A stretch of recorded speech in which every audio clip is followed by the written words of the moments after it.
Hi everyone.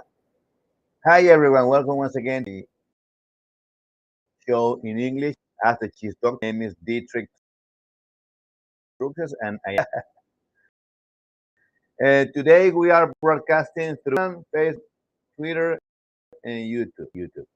And this is my English show, and today we're going to speak about something important when we make cheese. It's standard standardization.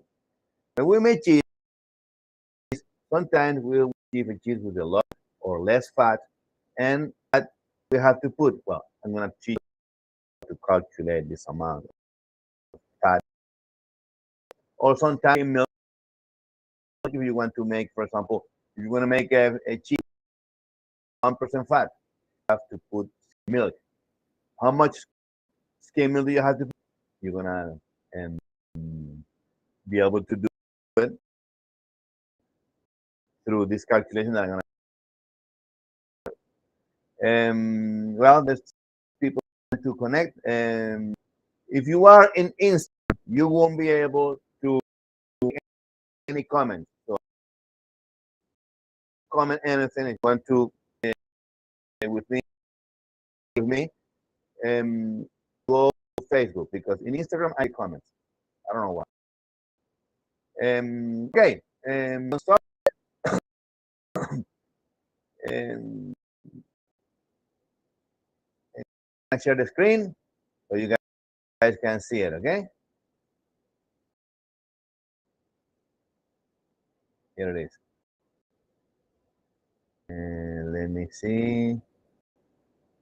Okay, we are okay. Let me share the screen.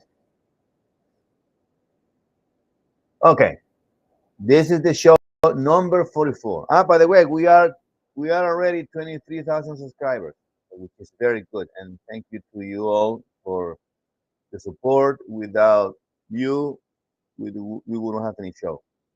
Okay, how to standardize milk. As I said before, sometimes when we go to the supermarket, we see mozzarella 1% fat or 2% fat.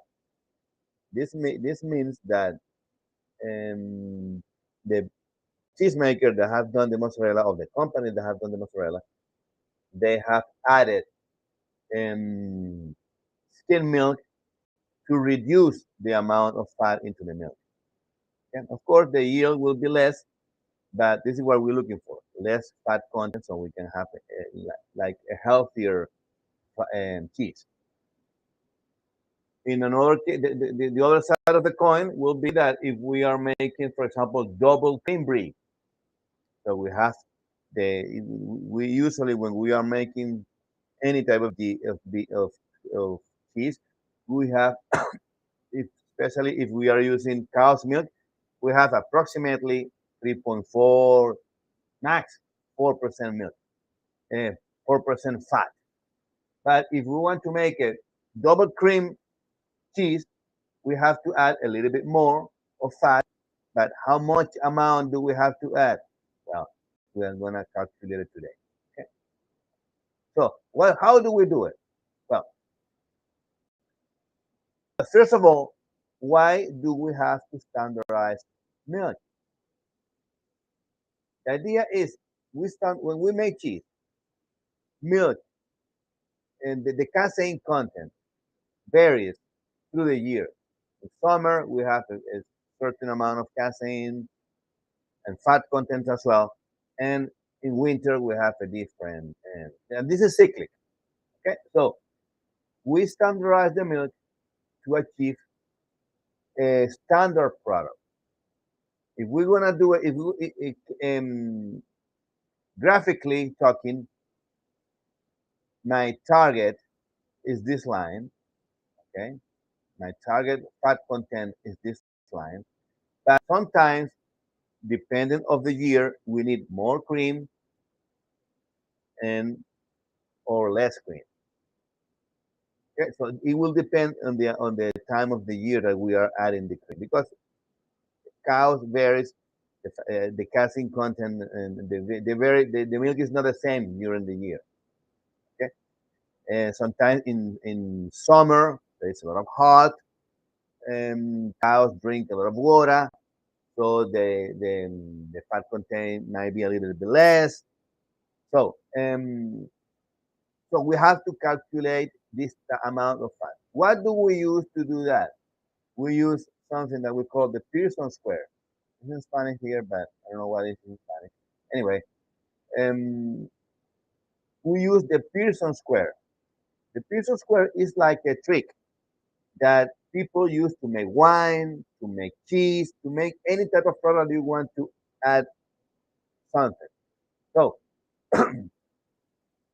the FM value, okay, is the fat content of your milk, of the milk that you have. For example, if you have raw milk, you have a batch, a big batch of your raw milk. You have to know the fat content of your milk, and this is called FM. The FS is the fat content of the milk that you're going to add to achieve the middle value, which is this one. We're going to do it with an example. Don't worry. Okay. So this fat content here is the fat content target. This FM value here is the fat content that of the milk that we have.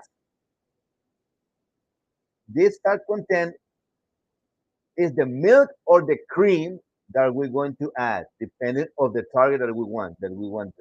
And the MT value is the target value. Let's make a small example. I have a milk here. Let's say 3.4. So my milk, the milk that I have is 3.4. So I put 3.4 here. But I want to achieve a milk 3%. So I put the 3% in the middle. And what do we have to do? If we want a cheese with less fat content, we have to add skim milk. Okay? So let's say that our milk we have 1% fat content. So we'll put the 1% here. Okay? This is more or less pretty much how it works. So conditions. The, the fat content value must be in the middle of these two numbers. If I have here 3.4 and I have here 1%, 3.2 is in the middle of 1 and 3.2, 3.4, sorry, and it's all right. Okay? So how do we make the numbers? We have, the rule is subtract this amount minus this amount. I put the value here. And this amount minus this amount. I put the value. Okay? MT minus FS. FM minus MT. Okay? And then you're going to get a value there. We're going to do it with an example. Okay? So let's say that we have this number.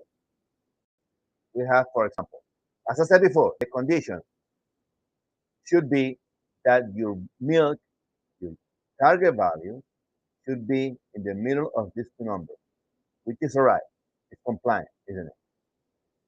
So if you get, for example, any negative values, forget about it, don't worry about it. It is the absolute subtraction, the absolute value. If you get a negative number, forget about the sign, get the number.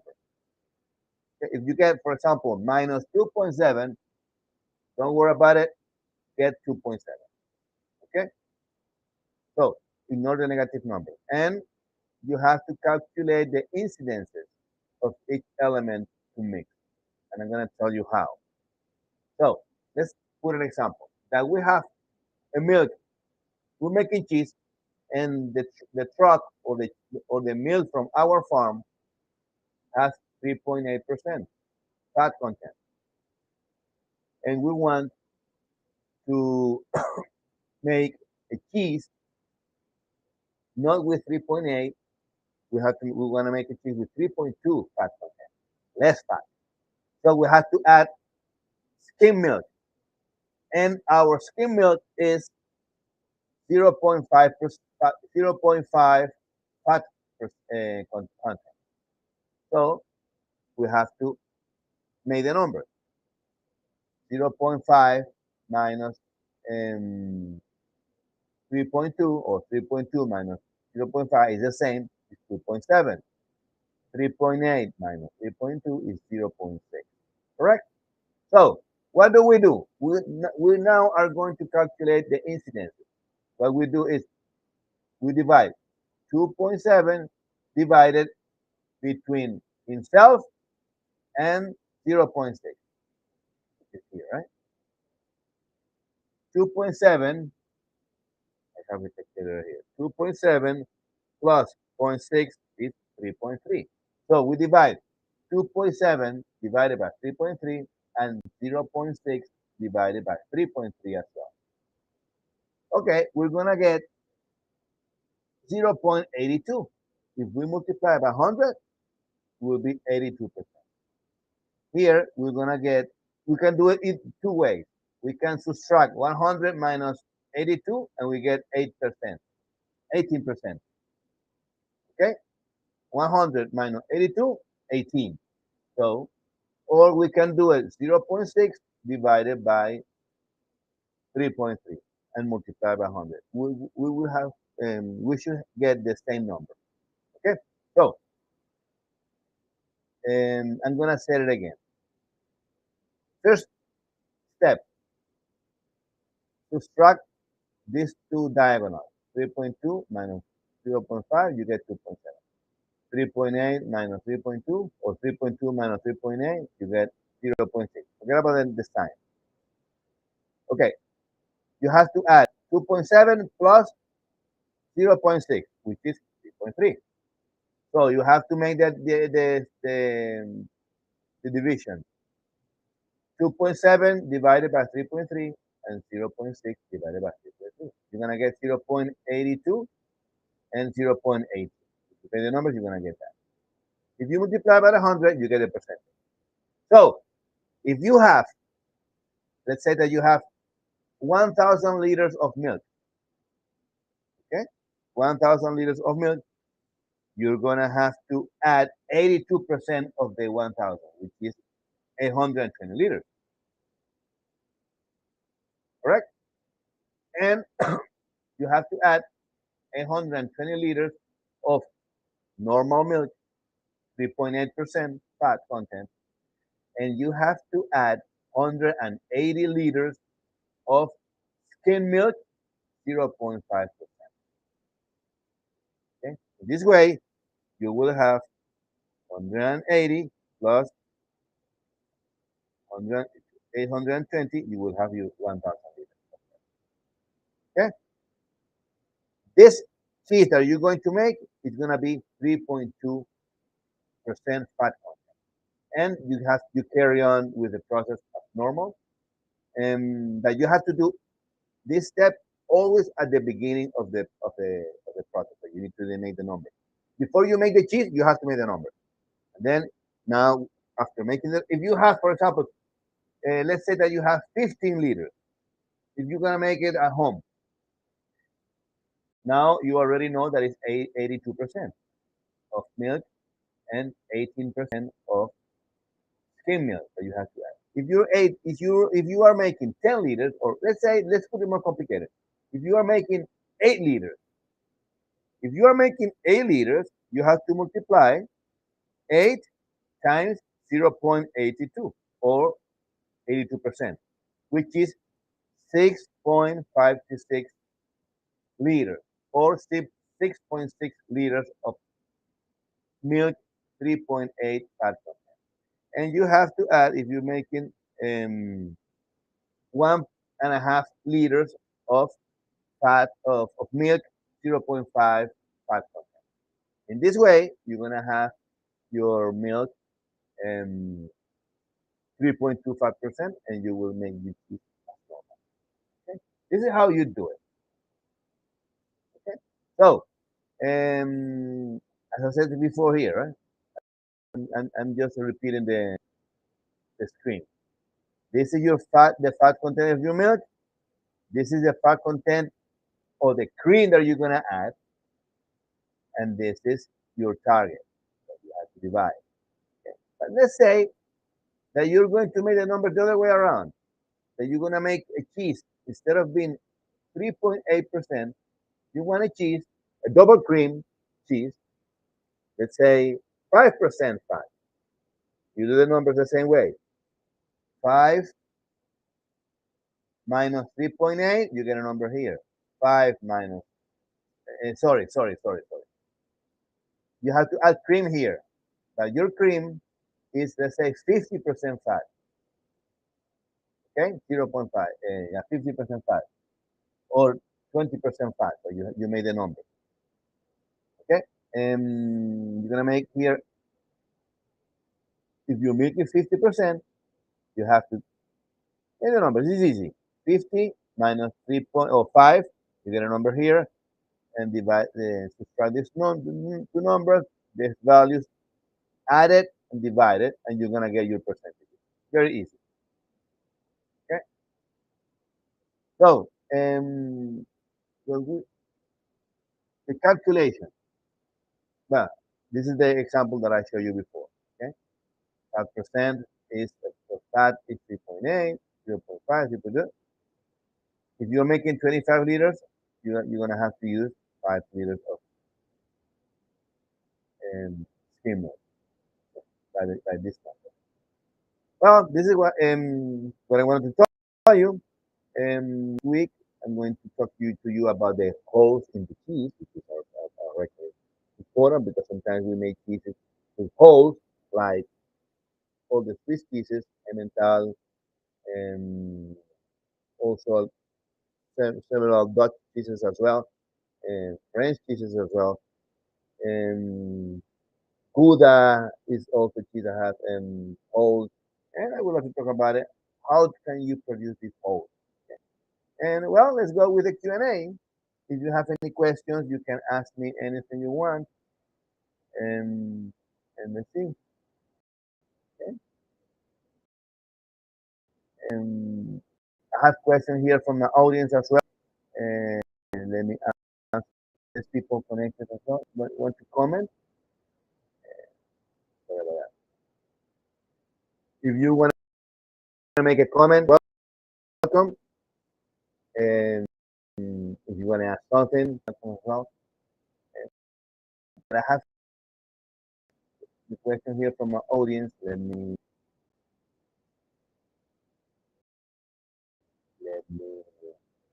go with the question. Okay, here we are. I'm getting frustrated. Well, don't go to the club. Don't worry, that's why you're here. So don't get frustrated. Okay, it's making a lot of fun. So don't worry about it. If you can make it once, you make it twice. When I was making mozzarella, learning how to make mozzarella, I made mozzarella more than 20 times. I didn't. I was frustrated until I learned. Will learn. Okay? So I'm getting so frustrated as my, to even make yogurt. I'm hoping you can help me. I'm using full fat unpasteurized milk from our local dairyman. Heating at 75 degrees Celsius, cooling at 40, adding a live yogurt starter, then keeping 43 for 8 hours. After this time, it has slightly set up. But after storing overnight, it just goes running and draining. It smells and tastes a bit like yogurt, but the texture is awful. What am I doing wrong? So, the first thing that you're doing wrong is heating at 75. If you heating at 75, ultra pasteurizing your milk. You have to heat max 70. I never reached 70. I reached 70, 69.4. That's my max temperature. Okay. And if you are, if because I believe I understand that you're using raw milk, unpasteurized milk. So you are ultra pasteurizing your milk. This way, what you do in by ultra pasteurizing your milk, you are denaturing your casein. So you have to first of all you have to lower your temperature. Make it max 70 and leave it for 1 minute. After 1 minute, you have to cool down right away. Um, you're using what type of bacteria are you using? Let me see. It doesn't say. You're using the stara, yogurt stara.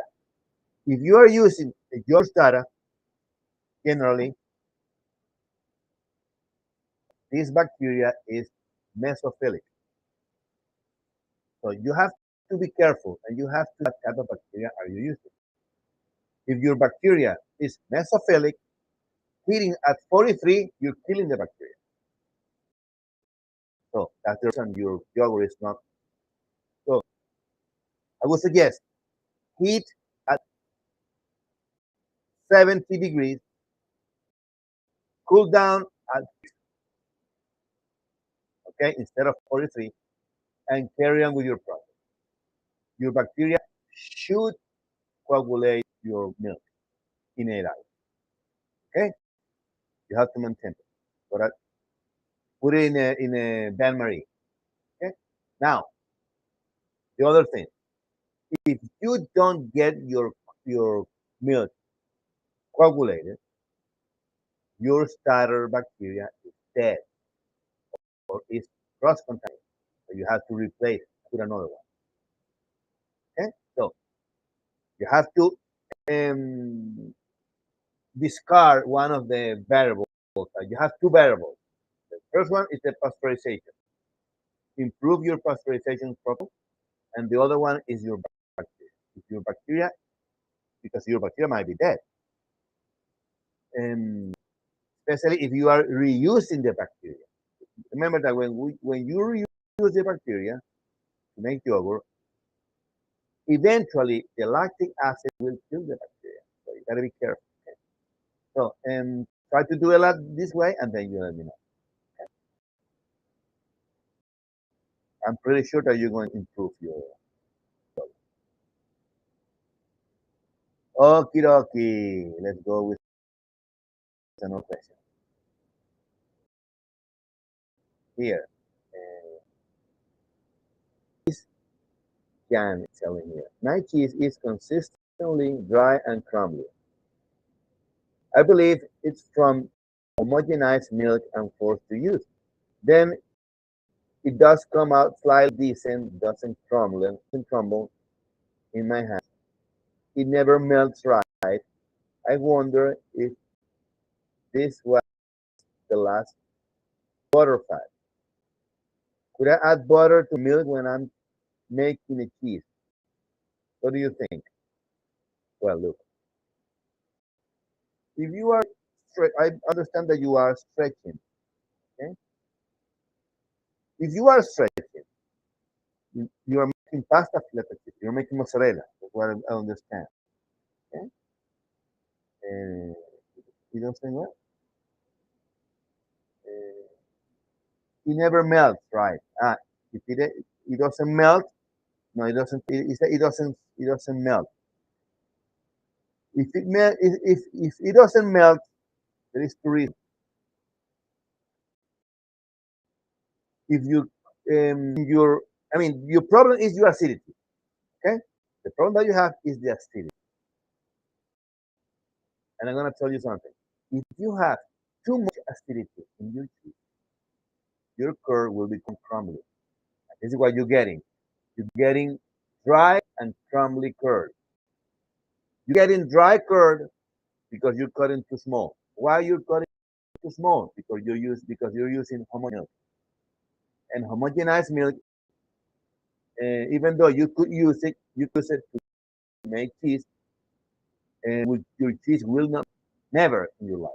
It will never melt because the milk is homogenized. It won't stretch either. So and your cheese is coming crumbly because there is too much acidity in the curd. You're leaving the curd too long into the vat or into your pot. So my suggestion, when you make the cheese, after cutting, leave max 20 minutes and carry on with the process. In this way, your cheese will not be crumbly. It won't stretch either because you're using homogenized milk. If you want your cheese to stretch, you have to use non-homogenized milk. Otherwise, whatever you do, it won't stretch because homogenized milk is not good to make pasta filete. So you have to change your milk. Adding fat might help, but I don't think it's going to help much. Okay, by adding fat, you help the the curd to stretch a little bit. But if you're using homogenized milk, as far as I know, it won't help. However, today I spoke with a person that tells me that by using certain techniques, we can make the um, pasta filter with homogenized milk. Right? What I learned in school is that you don't. It's impossible. Okay? I'm gonna try it anyway. And I will let you know. But at first stage, forget about it. Change your don't leave your curd too long in the pot or in your cheese vat. After cutting, stir usually normally and leave it max 20 minutes, 30 minutes max. And then you can mold and carry on with your project. And your cheese will not become crumbly. But in this way. Okay? And if you're using homogenized milk, please also use calcium chloride. Calcium chloride will help your curd to become softer. Okay? Let's go with another one. And here and see. Spanish. Well, and it says here, hi, I've seen that you then Enrique Gonzalez. He says, hi, how are you? Seen cheeses that they use the curd without cutting. Two cheeses in concrete. And the Asturias one, they put it in a cloth and leave it to drain. The other one in mold. Do you have any comments about it? About this cheese making technique? Not really. I mean, this is the type of when you are draining your whey, you can put it in a cloth or hang it up and leave it there for 1 day until it drains. The thing is that, okay, this is the type of cheese used in Asturias, and this is the process. Especially if the cheese has denomination of origin, these cheeses have to be prepared this way. But it doesn't mean that you can do it the other way around. I never used. I used it when I was studying, but I hardly use cheesecloth. Not anymore. And what I do is I just put the cork directly into the mold. They steer. For example, if you're making cheddar, to use a cheese mold because the cheddar. This is the technique. You have to press the cheese, turn it on the other way around, unwrap it, put it back in the mold, etc. Right? So it's just a style of making the cheese. I respect that. And the other thing is, and the other technique, you can do it either way. Remember, when you are making cheese, you are making art, and all the protocols are established by the cheesemaker. Cheesemaker does or invent or create the procedure according to this criteria. And this is what I always say: when we make cheese, we make art. We can put you can put if you want two cloths instead of one. You can put capsicum on the top to rub it up or grape leaf. Doesn't matter. You are the artist. You are doing the cheese according to your specs, according to your specifications. Okay. And let me see if I have a question here from the audience. Okay, there's another question here. 5 minutes more, far more minutes, and Naida. Hi. Hi, cheese doctor. I want to ask you, how can I smoke a cheese? Hard white one, queso blanco. How can I smoke it? Okay, look, Analida, Analida. Look at Analida. Very easy. If you don't, I mean, if you're gonna smoke it at home, maybe you don't have a smoker. If you have a smoker, excellent. But if you don't have a smoker, you can use your barbecue. What is the key? The key to make to smoke a cheese is that your smoke should be cold.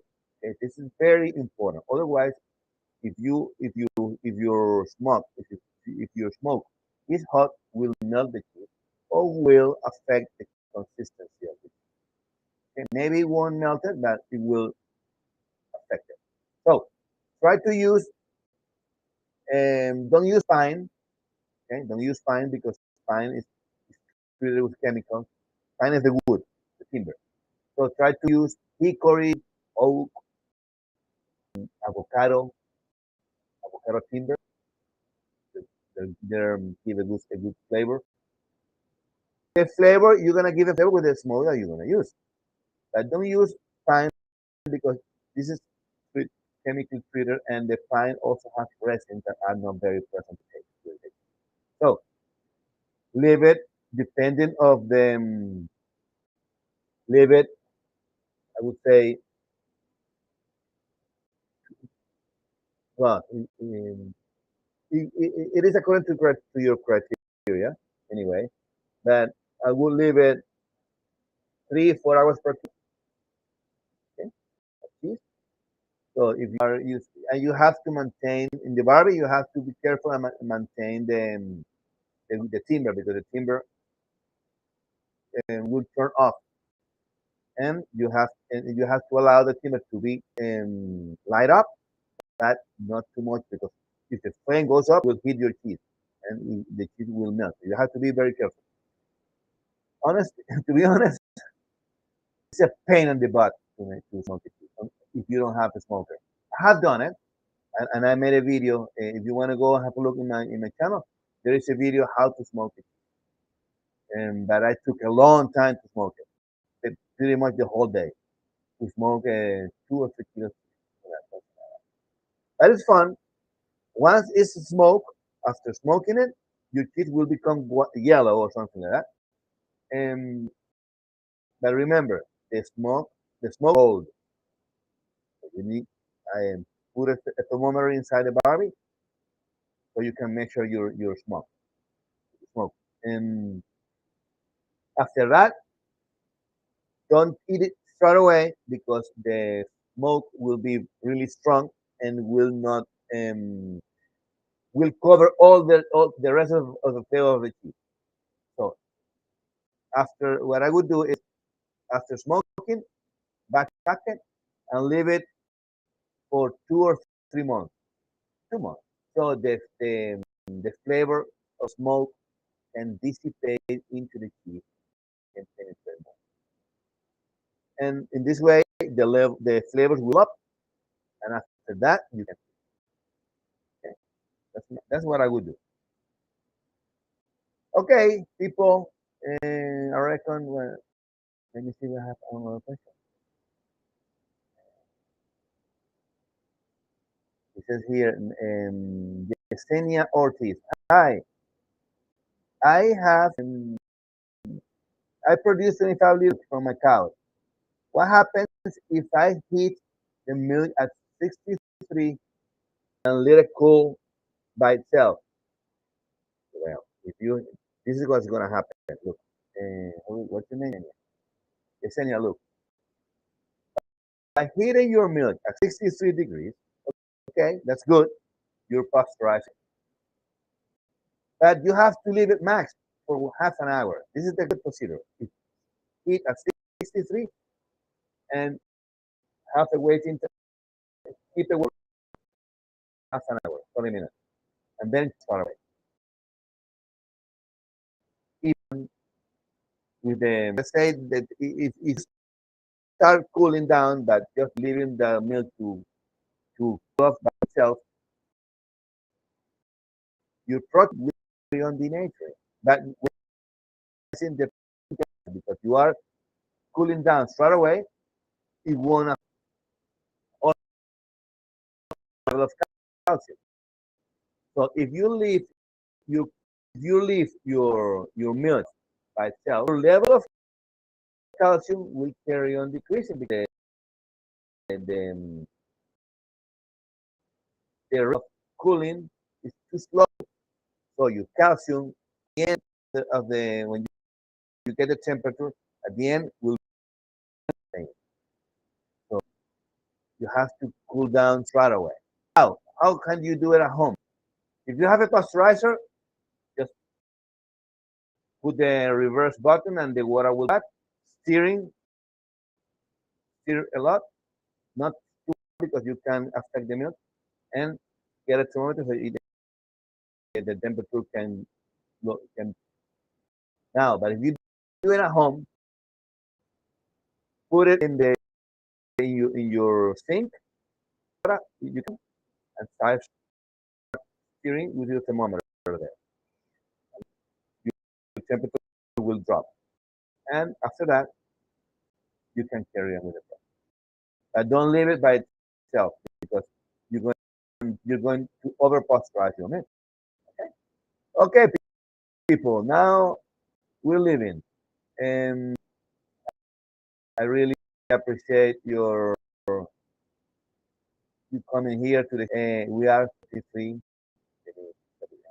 We are 23,000 subscribers already. That's good. And welcome next week.